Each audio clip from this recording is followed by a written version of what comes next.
Hello दोस्तों, welcome back. स्वागत है आपका अपने यूट्यूब चैनल में। और आज हम बात करने वाले हैं सीडीपी के क्वेश्चन लेके आए आप सभी के लिए, जो एलटी बेस पे काफ़ी इंपॉर्टेंट क्वेश्चन एमसीक्यू टाइप के क्वेश्चन मिलेंगे।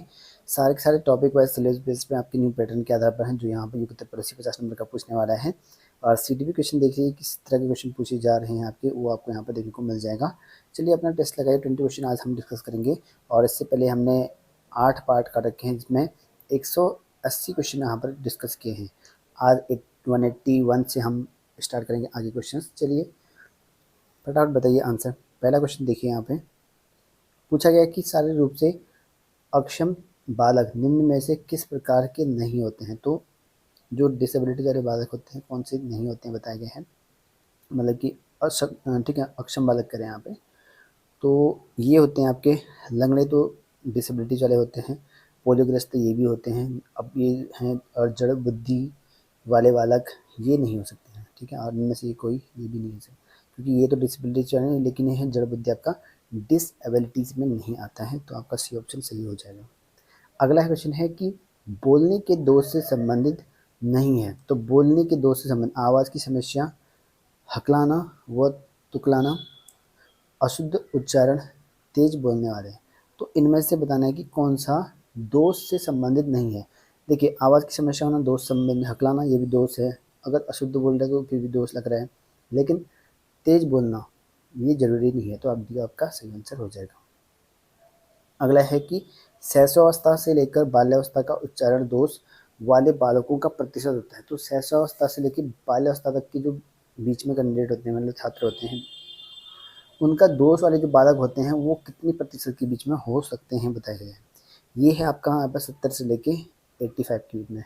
तो यहाँ पर 85 तक के कैंडिडेट ऐसे होते हैं, बालक ऐसे होते हैं जिनका यहाँ पर जो है शैशवावस्था से लेकर बाल्यावस्था के बीच में दोष से संबंधित उच्चारण दिक्कत हो जाती है। उसके बाद है कि मनुष्य की आवाज़ का वर्णन निम्न में से किसके द्वारा किया जा सकता है। तो मनुष्य की जो आवाज़ का वर्णन है, कैसे हम उसकी वर्णन का पता लगा सकते हैं। पहला है कि स्तर, ठीक है, उच्चता गुण से, तेजी ऊंचाई स्तर पर, लय है, गंभीरता है, सुरीलापन है, इससे इनमें से कोई नहीं। तो आपका आंसर होगा कि उसका स्तर कैसा है, और उच्चता है नहीं है, गुण है नहीं है, वो चेक करना पड़ेगा, तब उसकी आवाज़ का पता चलेगा। तो ए ऑप्शन बिल्कुल सही आंसर है। नेक्स्ट क्वेश्चन है कि बालकों में भाषा दोष व उच्चारण की समस्या को किस आयु में गंभीरता से लेकर सुधारा जा सकता है। कौन सी अवस्था ऐसी है जिनमें से अगर किसी बालक में कोई दोष है उच्चारण के रिगार्डिंग, भाषा के रिगार्डिंग, तो हम उसको सुधार सकते हैं। कौन सी अवस्था ऐसी है, उसके बाद सुधारना दिक्कत हो सकता है। बाल्यावस्था, किशोरावस्था, शैशवावस्था। ठीक है, किशोरावस्था हो नहीं सकती, युवावस्था होने से बाद में दिक्कत हो जाती है। अगर हो सकता था तो आपका बाल्यावस्था और शैशवावस्था, लेकिन शैशवावस्था इसका सही आंसर है, सी ऑप्शन। और 100 बालकों में से कितने बालक हकलाने वाले होते हैं। तो एवरेजिन है ये, जिनमें अगर 100 बालक होंगे तो उनमें से कुछ प्रतिशत आपके जो है हकलाने वाले मिल जाएंगे। उनमें से ऐसे प्रतिशत वाले होते हैं 10 से लेके 6 से लेकर 10% वाले। ठीक है, तो 6 से लेकर 10 बालक ऐसे मिलेंगे 100 में से जो हकला सकते हैं। बात करते हैं नेक्स्ट क्वेश्चन की, सिलेबस बेस में है, चाइल्ड डेवलपमेंट वाले क्वेश्चन चैप्टर से आएंगे सारे क्वेश्चन। ठीक है, बाल्यावस्था वाले। और 6 वर्ष की आयु में एक बालक कितने प्रकार की आवाज़ें निकाल सकता है। तो ये क्वेश्चन प्रीवियस ईयर क्वेश्चन पूछे गए हैं, कई क्वेश्चन इसमें, और ये आपका डी ऑप्शन होगा 90। ठीक है, जो 6 वर्ष से लेके एक बालक है ना, 6 वर्ष की आयु तक जो है लगभग 90 आवाज़ें प्रयोग कर सकते हैं। नई भाषा सीखने में महत्वपूर्ण कौशल। तो अगर नया भाषा सीखना है तो सुनना या देख कर सकता है या लिख कर सीख सकता है, इनमें से कोई नहीं। कोई नई भाषा हमको सीखनी है तो पहले सुनेंगे तभी तो इसको सीखेंगे, तो ये ऑप्शन होगा। अगला है कि दूसरी भाषा सीखते समय बालक अनुभव करता है। तो डर का अनुभव करता है, ये कंपलसरी तो है नहीं। मातृभाषा से दूरी, ये हो भी सकता है। संस्कृति से दूरी, ये भी हो सकता है। इनमें से कोई नहीं, ये नहीं हो सकता है। सबसे बड़ी बात है कि अगर दूसरी भाषा सीखते हैं, कोई दूसरी लैंग्वेज सीखते हैं, तो सिंपल सी बात है, अपनी मातृभाषा से वो दूरी बना रहे हैं। ठीक है, वो मदर टंग है वो भूल सकता है। अगला क्वेश्चन है, नई भाषा को सीखने के लिए प्रारंभ किया जाना चाहिए। तो अगर नई भाषा सीखना है तो इनमें से कौन सा ऑप्शन ऐसा होगा जिसको आपको प्रारंभ करने की आवश्यकता है। वाक्यों के निर्माण से, ये जरूरी नहीं है। शब्दों के निर्माण से, हो भी सकता है।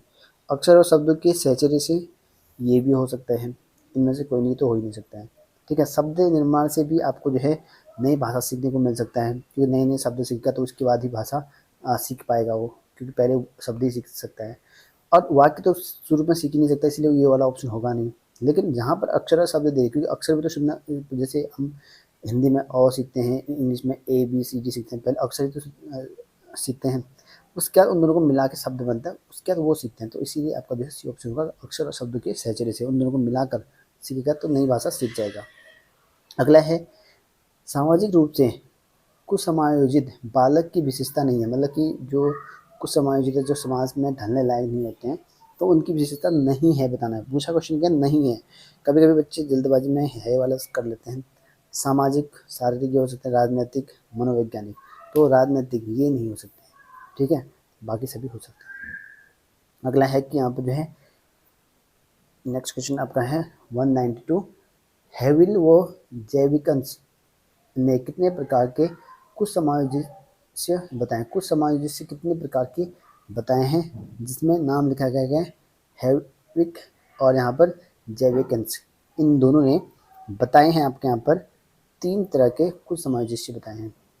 नेक्स्ट है कि हैविल और जैविकंस के अनुसार कुछ समायोजन का प्रकार। ठीक है, तो कौन कौन से प्रकार हैं, 3 प्रकार दिए थे, वो तीनों प्रकार यहाँ पर लिखे गए हैं। ठीक है, असामाजिक आक्रामक, सामाजिक आपराधिक, ठीक है, और नेक्स्ट है अत्यधिक अवरोधात्मक। तो ये तीनों ऑप्शन बिल्कुल सही आंसर है, डी के डी। याद कर लीजिएगा, ये आपके हैविल और यहाँ पर जैविकंस ने दिए थे कुछ समायोजन के लिए। ठीक है, अगला है कि अपचारी बालक कितने प्रकार के होते हैं। ठीक है, तो इसका आंसर है 3 प्रकार के होते हैं, यानी कि वो कुछ समाजित होगी आपके। अगला है कि अपचारी बालक का प्रकार, तो अपचारी बालक का इनमें से प्रकार बताना है कौन सा है। संपत्ति नष्ट करने वाले, बिल्कुल। दूसरों पर आक्रमण करने वाले, बिल्कुल। समाज के नियमों का उल्लंघन करने वाले, बिल्कुल। तो सभी आंसर हैं। ठीक है, कुछ अपचारी मतलब होता है वही कुछ सामंजस्य वाले, मतलब जो समाज में लाने लायक अपराध वाले। नेक्स्ट है कि बर्टन के ठीक है, समस्यात्मक बालकों को कितने भागों में बांटा गया। तो बर्ट ने कितने बालकों को समस्या के आधार पर बांटे गए हैं, ये बताना है। ये 2 तरह के बांटे गए हैं। ठीक है, और समस्यात्मक बालक वे हैं जिनका व्यवहार और व्यक्तित्व गंभीर रूप से असामान्य होता है। तो समस्यात्मक बालक वो होते हैं जिनका व्यवहार और व्यक्तित्व दोनों ही गंभीर रूप से असामान्य होते हैं। ये किसने कहा था, काफ़ी इंपॉर्टेंट क्वेश्चन, और प्रीवियस कई जगहों पर NBS की में पूछे गए क्वेश्चन हैं। ये वैलेंटाइन ने कहा है, वेरी वेरी इंपॉर्टेंट, नोट जरूर कर लेना। अगला है कि बालक का समाज विरोधी कार्य मूल रूप से किससे प्रभावित होता है। बालक का समाज विरोधी कार्य मतलब समाज के रिगार्डिंग विरोध करना कब स्टार्ट हो जाता है। शारीरिक रूप से हो सकता है, जरूरी नहीं है। मानसिक और भावनात्मक रूप से, ये भी जरूरी नहीं है। ठीक है, और सामाजिक रूप से, ये भी जरूरी नहीं। राजनीतिक रूप से, बिल्कुल सही हो जाएगा, राजनीतिक रूप से होता ही है। अगला है कि अधिगम और सुविधा मुक्त बालक कितने प्रकार के होते हैं। अधिगम और सुविधा मुक्त बालक बताने हैं 199 का। ये होते हैं आपके 3 तरह के होते हैं। अगला है कि यहाँ पर जो है अगला क्वेश्चन है कि यहाँ पर जो है वंचित बालकों की शिक्षा को निम्न में से किस प्रयास द्वारा नहीं बढ़ाया जा सकता। जो वंचित बालक होते हैं, पिछड़े बालक होते हैं, उनको किस प्रकार आगे नहीं बढ़ाया जा सकता होता है, नहीं पूछा गया है। सृजनात्मकता को प्रोत्साहित करके, शिक्षा के अधिकार द्वारा, जातिगतता को त्याग कर, पब्लिक स्कूल में दाखिला दिलाकर। तो इसका आंसर होगा आपका यहाँ पर सी ऑप्शन। ठीक है, नहीं पूछा गया ना, बढ़ाया नहीं जाएगा।